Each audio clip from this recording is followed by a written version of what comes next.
Magandang araw po mga kababayan. Una sa lahat, maging matagumpay na naman ang naging operasyon ng ating kapulisan sa pamumuno po yan sa utos at gabay ng ating butihin, acting Chief PNP na walang iba kung hindi si Police Lieutenant General Jose Melencio Nartatis Jr. na kung saan back-to-back PNP operation nakasamsam ng mahigit 19.8 million na illegal na mga produkto, 5 tao arestado. Biruin nyo po, yan ay dahil sa inyong cooperation, dahil sa inyong pakikipagkaisa, at higit sa lahat, dahil po sa inyong tiwala. Kaya po nagagawa po ng ating kapulisan yan. Kaya po nagpapasalamat ang ating mga kapulisan dahil sa inyong pakikipag-cooperate, at ito po sana ay patuloy po tayong makipagkaisa para mabantayan ang ating bansa na maging ligtas, maging mapayapa, at higit sa lahat, walang gagalagalang mga kriminal.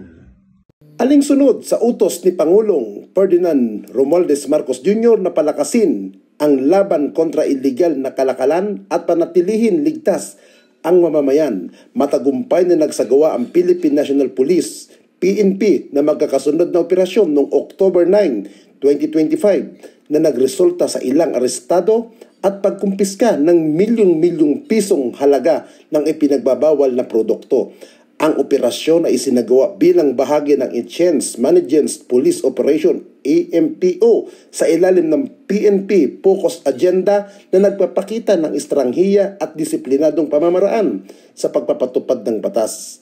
Sa Cavite, pinangunahan ng Criminal Investigation and Detection Group, CIDG, katuwang ang Cavite Provincial Field Unit at Regional Field Unit 4A at koordinasyon ng DTI, USMB, Makati ang isang bypass operation sa isang lokal na vape shop.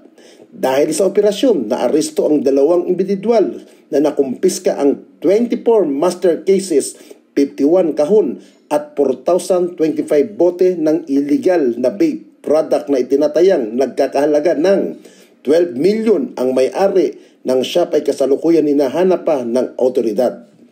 Samantala, sa San Jose, Batangas, nagsagawa ng CIDG RFU 4A, PRU 4A at LPGMA Party List Task Force Entrapment Operation laban sa isang lokal na distributor ng LPG. 3 individual ang naaresto dahil sa paglabag sa mga batas na nagre-regulate sa pamamahagi ng LPFG at online transaction. Nakumpiska rin ang iba-ibang LPG cylinders, refilling machine, witching, scales, accessories, dokumento, 2 truck at bypass money na may kabuuan at tinatayang halaga ng mahigit 7.8 million. Ang mga nasabing item ay turnover sa Rigasco Rosario Plan para sa ligtas na imbakan.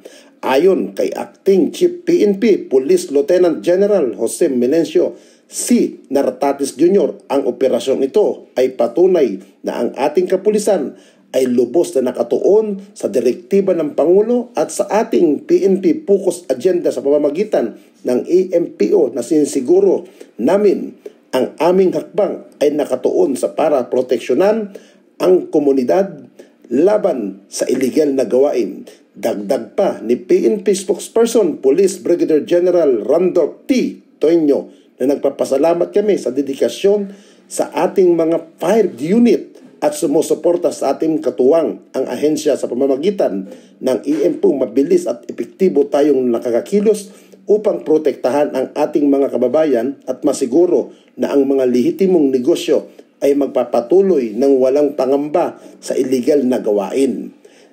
Nananatiling determinado ang PNP sa pagpapatupad ng mga direktiba ni Pangulong Marcos, pagpapalakas ng kaligtasan ng komunidad at pagpapatupad ng batas laban sa illegal na kalakalan.